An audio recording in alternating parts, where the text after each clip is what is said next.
বিদেশে থাকা অবস্থায় যদি হজের পাতা মজবাটা খাইবার মন চায়, তাহলে আমরা কিভাবে জিনিসটা বানিয়ে খাই সেটাই আপনাদের সাথে শেয়ার করব। তো এখানে দেখতেছেন আমি হজের পাতা নিয়ে আনিছি, আর এই হজের পাতাটা এত পরিমাণ বাছতে হবে যাতে হজের পাতার মধ্যে পানি না থাকে। তো হজের পাতা আমার ভাজা কমপ্লিট হয়ে গেছে, আর এখানে আমি অ্যাড করে নিলাম কাঁচামরিচ। আর কাঁচামরিচটাও এত পরিমাণ ভাজবেন যাতে কাঁচামরিচটা বাছতে বাছতে শুকিয়ে যায়।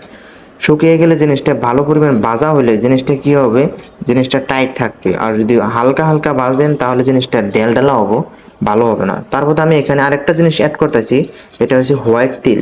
আর এই হোয়াইট তিলটা ওই মজবাটার মধ্যে অ্যাড করলে অ্যাকচুয়ালি আলাদা একটা টেস্ট আসে। তো আমার সব কোনায় ভাজা কমপ্লিট হয়ে গেছে।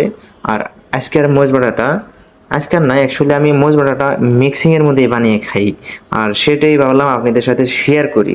আর যে যারা বাইরে থাকেন তারাও এইভাবে মোজ বাটাটা তৈরি করে বানিয়ে খাইতে পারবেন।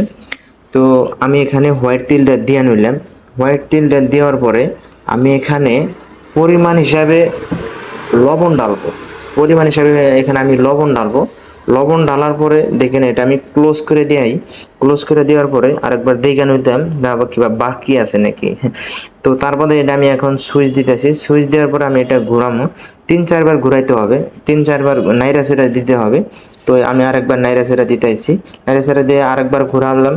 তো আরেকবার নাইরা সেরা দিতেছি, নাইরা সেরা দেওয়ার পরে এখানে আমি এবার যে দেখেন 80-90% হয়ে গেছে মিক্সিং। তো এটা আমি ভালো করে কাইচা দিয়ে এখানে আমি হলো পানি অ্যাড করতেছি। পানিটা অ্যাড করলে কি হবে, জিনিসটা ঢিলা হবো আর ভালো একটা ফিনিশিং দেওয়া হবে আর কি। তো এটা দেখেন ফাইনাল লুকটা দেখেন, আর কতটুকু পারফেক্ট হয়েছে জিনিসটা অবশ্যই কমেন্টে জানাবেন। জাল কত পরিমাণ হয়েছে।